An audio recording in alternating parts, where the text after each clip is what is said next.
There's a lot of teams out there that can maybe make some headways, and then there's some teams also that we think could potentially get crushed, like the Arizona Cardinals. Yeah, there's a chance. Video has surfaced from the Arizona Cardinals building of the new head coach addressing the team, and we do believe this was edited together, not a free-flowing speech from Coach Gannon, but this is from the Arizona Cardinals, and this is the brand-new coach talking about firing the boys up a little bit. Welcome back. Who drove over here? Quick, let me see your hands. Who took the bus? Did you have fire in your gut? Huh? Did you? I don't know. We're here for a reason. Don't get that twisted. Nope. Okay, we're here for a reason to win games. Yeah. So if you didn't have that fire in your gut, you better light the fire pretty fast. Yeah. Yep. Be who you are. Just understand, I'm looking for killers. Yeah. Yeah. Let's Hell go. yeah. Shout out to Arizona Cardinals flight plan. Let's go. It's their Hard Knocks. Yep. Okay. Uh-huh. Getting a peek behind the curtain of Coach Gannon. Damn right. He wants some fucking killers, dude. That's right. I want guys that take the bus to work. That's right. Okay, I don't know what year it is. I don't know how this goes. I don't even know what the bus operation is out here in Phoenix. I just want to let you know, gotta have a fire in your gut. Yep. We're looking for it. If you don't have it, get some kindling, man. Yeah, figure it out. Yeah. We need some. We need some fire now. Some lighter right. fluid. In there. And I understand that this seems eerily similar to the Sirianni opening press conference. Sure. Where he said, like Stinky, more athlete take over. And we all said, oh, okay. A buffoon is the coach of the Philadelphia Eagles. A cool paisano buffoon, a guy that everybody in Indianapolis loved. Well, this guy can't speak. I feel like a large part of coaching is speaking. And then here we are years later. Sirianni's one of the greatest coaches in the NFL, and we are so incredibly happy that he's a coach. And the entire culture in Philadelphia is one that matches the city and is one that is entertaining for the NFL. So maybe, just maybe, this Gannon situation is similar.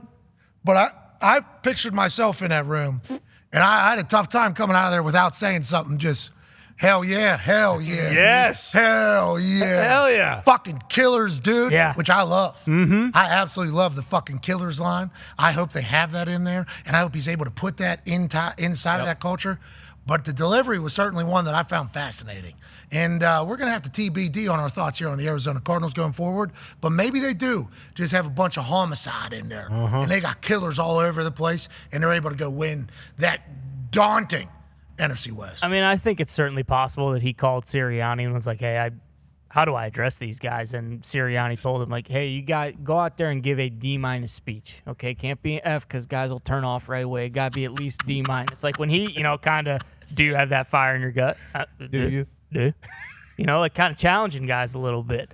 And then killers. Yeah. Fucking. Yeah, I want some fucking killers. Make no mistake about it. I think the biggest difference, the Eagles had a lot of good players when Sirianni first got there. I saw Jimmy Connor. Yeah. Buddha. I saw Buddha. For sure. I saw some people in the background that didn't raise their hands for either answer. Right. So I was watching that, whenever How you said did they get to work that day? That's slept what I there. was wondering. The people that didn't answer. Yeah. What if maybe they bird scootered? Yeah. Didn't leave, maybe? Oh, sleeping. Sleeping in the locker room. Yep. So what if that was his big gotcha there? All right, who drove in here today? Okay. Who took the bus? Okay. Who took the scooter? Okay. Who walked?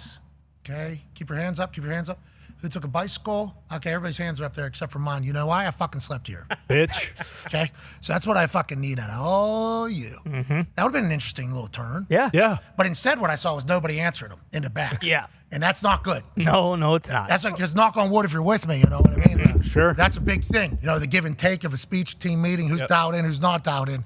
In the back there, they might have just been the ones, the stenographers. Maybe they're just typing it up and they didn't have the time to put their hands up because they didn't fully know where he was headed. But I saw zero action from the background. That's not good, personally. But once again, this doesn't mean anything. Nope. They might win football games, and we'll just look back on this and go, that's what a team meeting motivational speech at the beginning of the season looks like. Yeah, just like Billy Walters said, you found the best book. I sprinted to the best book that had Arizona Cardinals over 3 wins, and I put everything on it because I don't know about you guys, but they're going to be the toughest team in the NFL this year. They're going to have a bunch of guys who are willing to murder people, and we have one in this office in the back, and he is a psychopath. So if you're telling me that there's going to be an NFL team with a bunch of Bill McComas He was running around, all-state football 4 team. touchdowns, 1 game. bingo. Right. Yep. Yeah, they Or can 6 do that. touchdowns. Yeah. I think it might have been 14. Might have been 4 offensive, 2 defensive. Because he played D tackle. Actually, He did. Big motor. took the ball out of the quarterback's hands as I he was think trying he to should hand it have off. led with the "I want some fucking killers." Yeah. Before the bus gimmick. Cardinals social team has killed this guy twice now. They got to stop doing that. What are you? Exactly. Shots. They don't have to put this out. Why are you putting it They're doing out? their it's job. sick. I've watched those videos a combined 600 times. Yes. So They're doing their job. I love it. And that's my favorite coach in the NFL, and fucking I'll go to war for him. Amen. Thank Why? you, Tony. Huh? That's because you're a killer Yeah. and you got that fire in your gut. Yeah. And now we know why Colt McCoy left, because he was like, Jesus Christ, I'm on year 13. I can't kill people. It's too late for me. I'm being I gotta pass it governor on. of Texas. They probably kill people. I did too, but- appreciate though that he was just so like yes the whole time. Yes. You know, a little Ben Steiney in there. Uh-huh. I enjoyed that. I because that's like Arthur Smith. Yeah. Arthur Smith is like this the entire time. Mm-hmm. And he goes, "How many NFL games you got to win over there to get knighted?" Just in the middle of a sentence. Yeah. So I don't know if that's how Gannon talks, because if you think back to the one that you watched over 600 times, or he's like shots, Explosives. He's like this all the time. Yeah. Yeah. I'm pretty pumped to watch him kind of operate an NFL season. Me too. That's why I think that they're going to But go also, over. come on, he looked like a buffoon. Well, I He's don't the know. Michael Scott of That football. who rode a bus? I It's didn't like, see that. All right. I didn't see the buffoonery. I only saw greatness. I genuinely believe that the Cardinals are going to win 4 to 5 games this year. Holy hell, greatness, you said. Yeah, that's right. 4 to 5. Gotta They got start- 17 tries, 4 to Yep. 5. They're going to come back with a dub, which would be big for the Arizona Cardinals, especially if what old Lombo was talking about last week. Bingo. Yeah. He was talking about it last week. I already reported on that.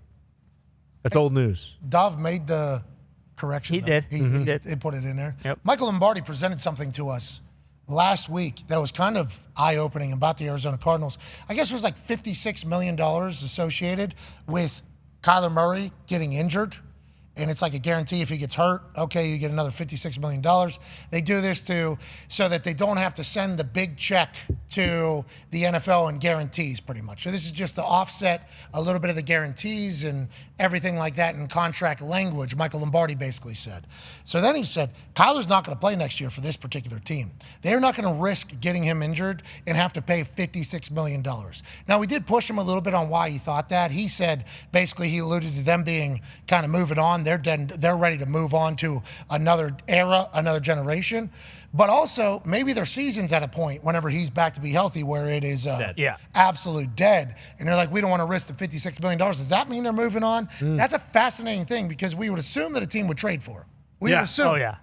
But also, I'm not saying running back and quarterback are the same thing, but like there was no deal to be had for Jonathan Taylor. Is it the calendar year? Is it that big of a contract? Who would want Kyler? Is there a team that would want to go ahead and make that move? There's so many question marks about the Arizona Cardinals, Kyler Murray, the future, and what it even looks like, which is all bananas to think. It wasn't that long ago. He just signed one of the biggest deals in NFL history to remain there, and then they fire both the head coach, offense coordinator, and the GM ends up out of town.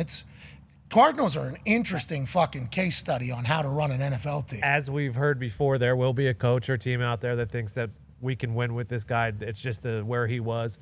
But if you're the Cardinals and you didn't draft him and you didn't pay him, and there's potentially 2 of the highest rated quarterbacks coming out of all time. Now, who knows if they're going to be good in the NFL or not, but it's something that they probably have to look at as an organization. What? Drake May or Caleb Williams. Yeah, but what about the fans that pay for season tickets this year? I don't know if they love Kyler either. Yeah, they might not. Good Has chance. anybody come out and been like very openly supportive of Kyler Murray being there? Yeah. FaZe Clan. You guys didn't see the FaZe Clan statement? FaZe Clan still a They thing? folded, I thought. No, 100 Thieves. 100. Yeah, Billy McComas. Yeah, it was and the 100 Thieves. You're right. Something happened. I was a fan of all of them, but then Bill came in one day with this little droopy, sad-ass face. In tears. Yeah, I'm tail like, what between the his hell legs. is wrong, Bill? We're in a good spot. We're doing good things. We got a good life. 100 Thieves. 100 Thieves folded. 100 Thieves. FaZe Clan's going under. Is that real, Bill? Will somebody ask the Bill if because this is a pretty big piece of information. Because Huge, actually. If FaZe Clan isn't around anymore, it's like, has anybody coming to the support Kyler Murray? at Didn't this- D-Hop tweet about Kyler once during all this mess? Or am I making that up in Oh my yeah, head? he supported him, right? Yeah, Didn't he? he thought did. he did. Yeah, supported him. he came out for him. Okay, good. Well, as long as he's got his teammate support, I will I think continue him to and support. Cliff are still best friends. Cliff's just out there living at USC. He's got a quarterback that just drops snap. Who cares? throws it 60 yards, sprints to his right directly, full speed, Man. somehow is able to shoot a ball straight without it tailing out of bounds, straight up overhead at running probably 17 miles an hour to the right somehow. I have no idea how you even do that.